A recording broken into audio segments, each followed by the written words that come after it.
बढ़ते आगे सीधा रुख कर लेते हैं कुरुक्षेत्र का, जहां हरियाणा के मुख्यमंत्री नायब सिंह सैनी संबोधित कर रहे हैं। क्या कुछ कह रहे हैं, सुनवा देते हैं आपको। पीडब्ल्यूडी और पब्लिक हेल्थ के मंत्री डॉक्टर बनवारी लाल जी,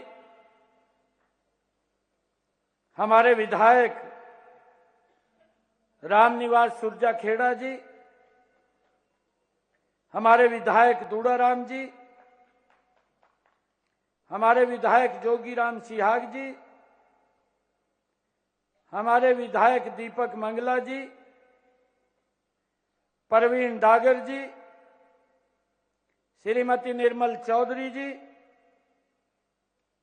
घनश्याम दास अरोड़ा जी, हमारे विधायक लक्ष्मण यादव जी, सीताराम यादव जी और हमारे कृष्ण मीणा जी, राजेश नागर जी, बख्शी सिंह विर्क जी पूर्व विधायक और हमारी पूर्व सांसद सुनीता दुग्गल जी, पूर्व मंत्री हरियाणा प्रदेश कर्णदेव काम्बोज जी, श्रीमती लतिका शर्मा जी,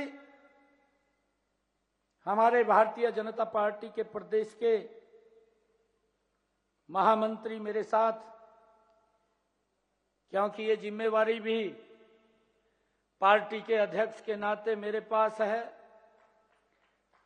और मेरे साथ प्रदेश के महामंत्री के नाते सुरेंद्र पूनिया जी, जिला के हमारे माननीय अध्यक्ष रवि बतान जी, जिला परिषद की हमारी चेयरपर्सन कमलजीत कौर जी, जयपाल सिंह जी, हमारे चेयरमैन धर्मवीर डागर जी,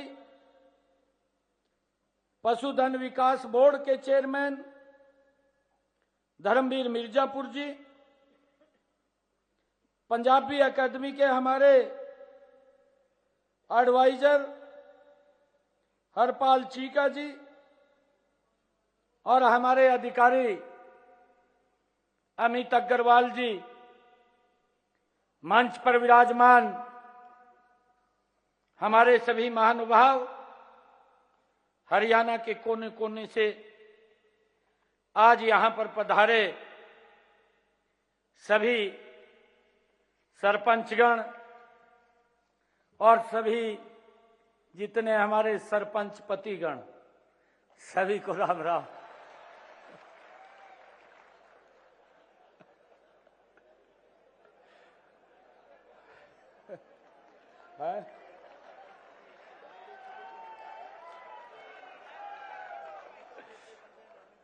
हाँ जी,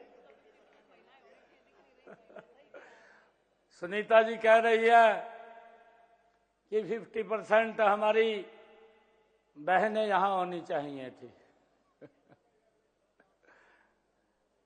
मैं सभी को आज बहुत बहुत बधाई और शुभकामनाएं देता हूं। आज इस धर्म नगरी कुरुक्षेत्र की पावन धरा पर आयोजित पंचायती राज विभाग के द्वारा इस सरपंच सम्मेलन में मुझे आकर के बहुत खुशी का अनुभव हो रहा है।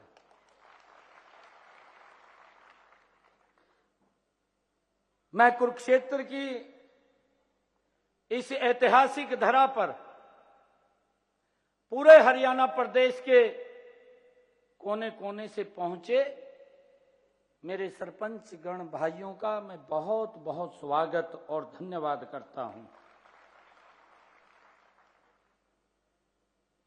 आज मेरे सामने गांव की सरकार उपस्थित है।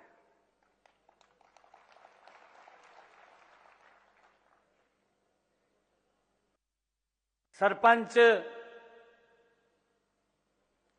एक इस लोकतंत्र की वो कड़ी है। हम भी सरपंच हैं, इधर बैठे हैं, आप भी सरपंच हैं।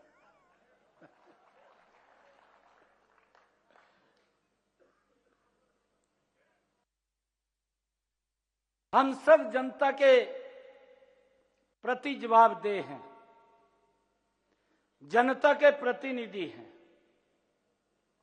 इस लोकतंत्र में चुनाव होता है। कई बार हम सोचते हैं कि भाई मैं जीत गया, वो जीतना नहीं होता। हमारा जो प्रतिद्वंदी है उसको भी लोग वोट देते हैं, हम चुने जाते हैं।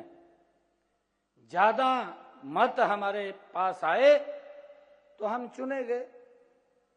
जनता के द्वारा चुने हुए प्रतिनिधि हैं और हमारे काम के दायरे भले अलग अलग हों, लेकिन आपका और हमारा एक ही लक्ष्य है, जन सेवा से राष्ट्र सेवा। ये हमारा लक्ष्य है। आपका भी यही लक्ष्य है और इधर जो बैठे हैं उनका भी लक्ष्य है। और इस लोकतंत्र की इकाई को हम मजबूती से आगे बढ़ाने का काम करते हैं। मुझे खुशी है कि गांव गरीब का जीवन आसान बनाने के लिए योजनाएं सरकार ने बनाई हैं, उन्हें आप पूरी निष्ठा से धरातल के ऊपर उतारने का काम करते हैं। आपके योगदान की मैं सराहना करता हूं। माननीय प्रधानमंत्री नरेंद्र मोदी जी ने इस लोकतंत्र को उन्होंने कहा भी है कि मजबूती से, आदरणीय प्रधानमंत्री जी ने कहा कि आज भारत की पंचायतें गांव के विकास की प्राणवायु बनकर के उभर रही हैं। और उसको लेकर के माननीय प्रधानमंत्री जी का जो एक विजन भी है, एक लक्ष्य भी है, उन्होंने इस भारत के उस लक्ष्य को 2047 तक भारत को विकसित राष्ट्र बनाने का लक्ष्य रखा है। इस लक्ष्य की प्राप्ति आपके गांव का विकसित होना भी उतना जरूरी है जितना गांव को विकसित बनाने के लिए अपने गांव के विकास का रोड मैप तैयार करना है। इसे पूरा करने के मैं आपको ये विश्वास दिलाता हूं कि आदरणीय प्रधानमंत्री जी का जो लक्ष्य है कि भारत ये विकसित राष्ट्र बने, और ये विकसित राष्ट्र का संकल्प ये मेरे गांव से निकलता है। और मैं आप लोगों को विश्वास दिलाता हूं कि इस संकल्प के लिए ना हमने पहले कमी छोड़ी है और ना पैसे में आगे कमी छोड़ेंगे। आप जितना विकास करना चाहें उतना आगे बढ़ करके आप विकास कर सकते हैं। हम पूरे सहयोग के साथ आपके साथ खड़े हैं। आप जानते हैं कि पंचायती राज संस्थाएं हमारे लोकतंत्र की बुनियाद हैं। हरियाणा में वैदिक काल से ही पंचायतों की गौरवशाली परंपरा रही है। पंचायत को पंच परमेश्वर माना जाता है। समाज में उल्लेखनीय योगदान के साथ साथ ग्रामीण विकास में भी आपकी महत्वपूर्ण भूमिका है।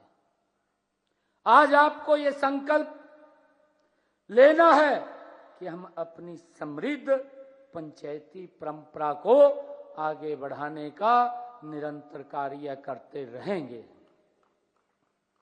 हमने यह अच्छी तरह से अनुभव कर लिया है कि विकास में आम आदमी की भागीदारी का सबसे उत्तम माध्यम वैदिक काल से हमारे यहां चली आ रही पंचायत प्रणाली है। इसी को आधार मानकर ग्राम स्वराज्य की परिकल्पना की गई है। इसीलिए पंचायती राज संस्थाओं पर बातचीत करते हुए हमने अपने समाज और शासन के उस इतिहास के केंद्र में रखकर इस बात का भी ध्यान रखना होगा कि गांव और पंचायत एक दूसरे के प्राय हैं। जहां गांव है वहां पंचायत भी अवश्य है, विद्यमान है, और पंचायत के बिना गांव का कोई अस्तित्व नहीं है। ये हमारी लोकतंत्र की ये प्रणाली है। हमने सबसे पहले जो हमारी सरकार ने आकर के इसके अंदर सुधार किए हैं, एक जबरदस्त सुधार किए हैं। देखिए, हम सब गांव के प्रथम नागरिक के रूप में हम इस लोकतंत्र की मजबूत कड़ी है और हम सब मिलकर के ही आपस में सामंजस्य के साथ काम को आगे बढ़ाते हैं। हमने वर्ष 2014 में जब पहली बार प्रदेश के अंदर सत्ता संभाली, इसके कुछ महीने के बाद ही ये निर्णय लिया गया कि